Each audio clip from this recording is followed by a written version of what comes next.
Welcome, book club time. I was going to say welcome, but then you said it, so it's been said. Book club, book club. Well, today we're going to talk about a series that we introduced. Boy, has it been a couple months at least? It has been a couple months, yes. It's been a while. We introduced the series of The Keys to the Kingdom by Garth Nix, and we read the first 3 books. Yes. And we have come back because we have now finished the last 4 books. All 7 of them are done. Are we doing spoilers? When I was getting ready for this video, I had that very thought.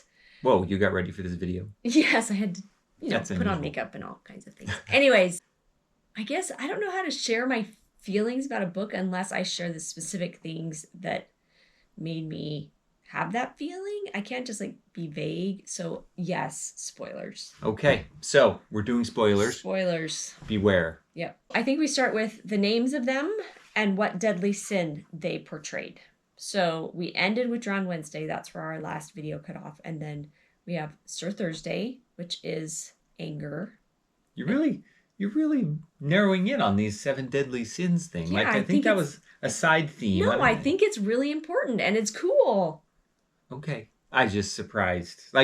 You could read these books and never clue into that and it would be just fine. But once you know about it, you see it all through the whole book and how that particular denizen is being portrayed and what the will, which is the opposite of what that deadly sin is, you see how they are counteracting their opposition and how it's working in the world that they're in. It's okay. So we did Sir Thursday. Sir Thursday is anger. Lady Friday is lust. Anger/wrath, right? Yeah. Okay. Yeah, Wrath. yeah. Sounds Wrath.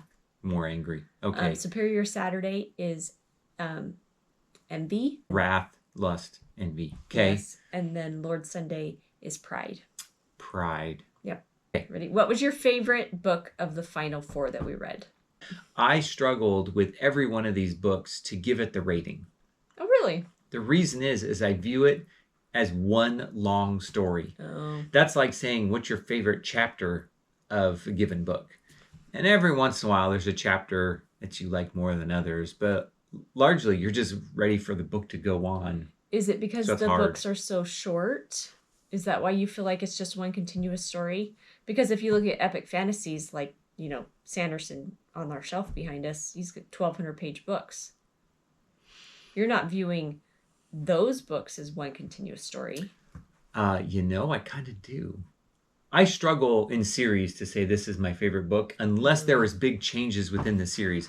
Okay, so if we use Sanderson or Stormlight Archives as an example, right, the conflict changes so much, and especially when they find Urithiru and relocate, and there's huge changes like that I feel like changes the whole thing. And rather than think about per book, it kind of coincides per book, but those conflicts and those settings that change guide what I think, which part of that I enjoy the most. But it's more like saying what part of the story you like the most. If I got to pick, I know it's not Lady Friday. And if there's any 2 books that are really one story, Superior Saturday and Lord Sunday really Yes. He doesn't really finish Superior Saturday. And so if I'm looking as a book, it's a total cliffhanger. Superior Saturday ends on a cliffhanger. It's awful. And that makes me not like it as much as a book. So I'm going to go with Sir Thursday. Okay. And you? So you combined Superior Saturday and Lord Sunday. I liked Superior Saturday out of all of them. I just enjoyed the world that he was in. You had all of the wizards that he was trying to get past, and the will is really interesting in Superior Saturday. And Superior Saturday is so full of envy that she just doesn't see what is happening around her, and it's really portrayed on point where she doesn't care. She is just trying to get to Lord Sunday. She's trying to get to the Incomparable Gardens. She doesn't care what's happening around her. And Leaf also really starts to play in. And Leaf is the character that is the most interesting for me this read. I did not remember her at all from the first read. I was like, who is Leaf? oh yeah, Leaf. And then she's a main character The whole the time. whole time. And She's in book 1, chapter 1 yes, almost. all the way through to the end. And Yep. I did not remember her at all. And so I really enjoyed her story and how that came out in Superior Saturday. So Superior Saturday was my favorite one of all of this 4, but of all 7 of them, Drowned Wednesday is still my favorite. We've talked before about Susie. Turquoise blue. Leaf and Susie are an interesting pair. Mm-hmm. And I feel like them and Arthur could have had more of the Harry, Ron, Hermione Yes. vibe. And they kind of are filling those roles. But it's interesting because they kept them all separate. And they kind of did their own thing and had their own Pretty path. much the whole series, they're all separate. All 3 of them are separate from each other. They don't interact very often. Yeah, and Leaf has her own challenges she's going through. Mm-hmm. But Susie's challenges really are Arthur's challenges. Yes. For much of it. Yep. Anyway, I thought that was well done. Okay, so what did you think of the ending? I remembered not liking the ending the first time I read it. I also did not like the ending the second time I read it. It's not satisfying to me. I made the comment to him that Lord Sunday is kind of like the Lord Ruler from the Mistborn series. Wow, do we measure all books by Brandon Sanderson's works? Yes, because we've read both of those. We've read both. Okay, it's because it's a common touch point. Yes, it's a common touch point for us. But we could go the same route of Harry Potter and Snape. Oh, okay. The other mainstay for comparison. Yes, the other mainstay for comparisons. Okay. They're the bad guy the whole book, and then you get to the end and you learn that they're really not that bad, and they're just trying to hold the world together. That's what you kind of get at the end of the whole thing. Do I say this? Do I give away the whole ending? Well, we said spoilers. It's so dissatisfying. You want Arthur to get to the end, and yes, he has experienced too much magic, and he is a full denizen, and he shows all of that character growth, which is amazing. He starts out as just this human boy, and he goes through all of the character growth to becoming a 8-foot-tall denizen who has all of the powers of the key and the will and the atlas, and everything is at his fingertips, and you still want him to make it back to Earth. But he does. And he doesn't. But he does. No, he doesn't. He does. No, he doesn't. We didn't read the same edition, obviously. It's not the same. Why isn't it the same? He splits himself, so you have Arthur, the little boy, with Leaf. And who gets to go home. But he has to recreate the whole world. The other Arthur does that. The architect Arthur creates the whole world and splits off a piece of himself to go finish that life and have the full experience. And the Arthur in the Earth story continues on and gets to live the rest of his life, with the one exception. And I think part of that is there had to be loss, right? He couldn't just wave a magic wand, more or less, and negate the entire book. There had to be consequences for the journey. And that was the one consequence, that he's got to live with. It was not satisfying to me. Learning about the will, which is all 7 parts of the will becoming the architect, was, I did not see that coming. That was fascinating. The old one, and how the Pied Piper and the Mariner play in. He brings in all of those components. Like, they all come in, and you think, how is he going to bring all of these things together and wrap it all up? And he does that really well.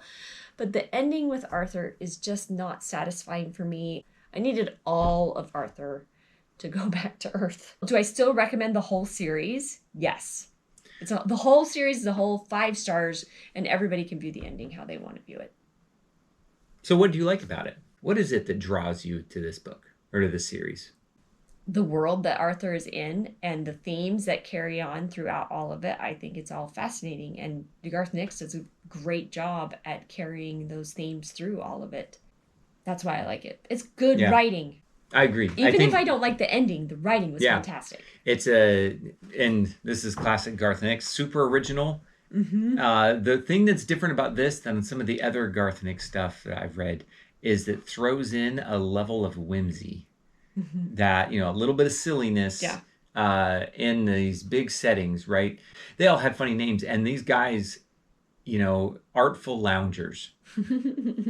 And they wore berets and sat around a lot. And you just, that's in the middle of a big high stakes conflict where the world was ending, and yet he maintained those characters in that world. So yeah, I agree.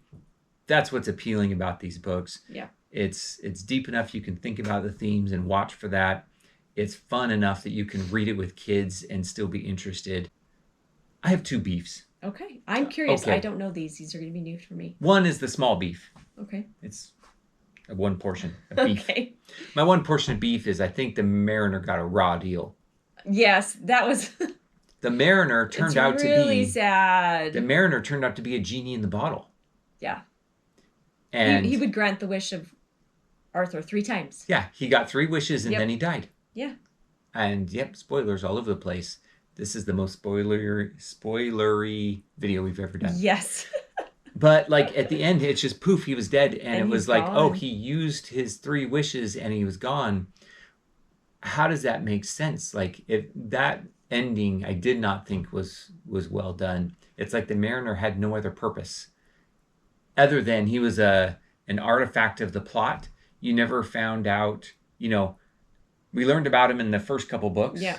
And then he showed up from time to time, but what were his goals and what was he doing that whole time? And he was out on the ships and That's true. What did he want?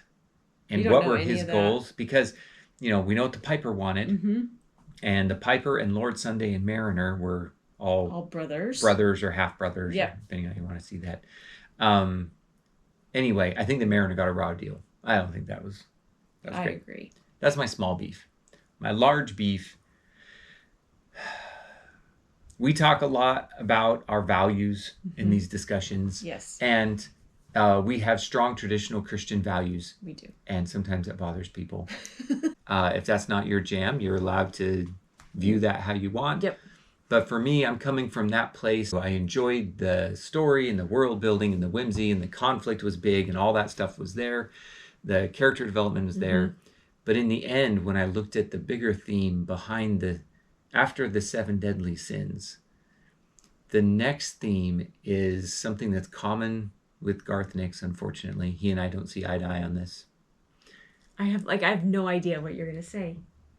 The whole thing is really that God doesn't care about us and is off doing his own thing or her own thing, and is just a being and was willing to torch all of humanity and basically...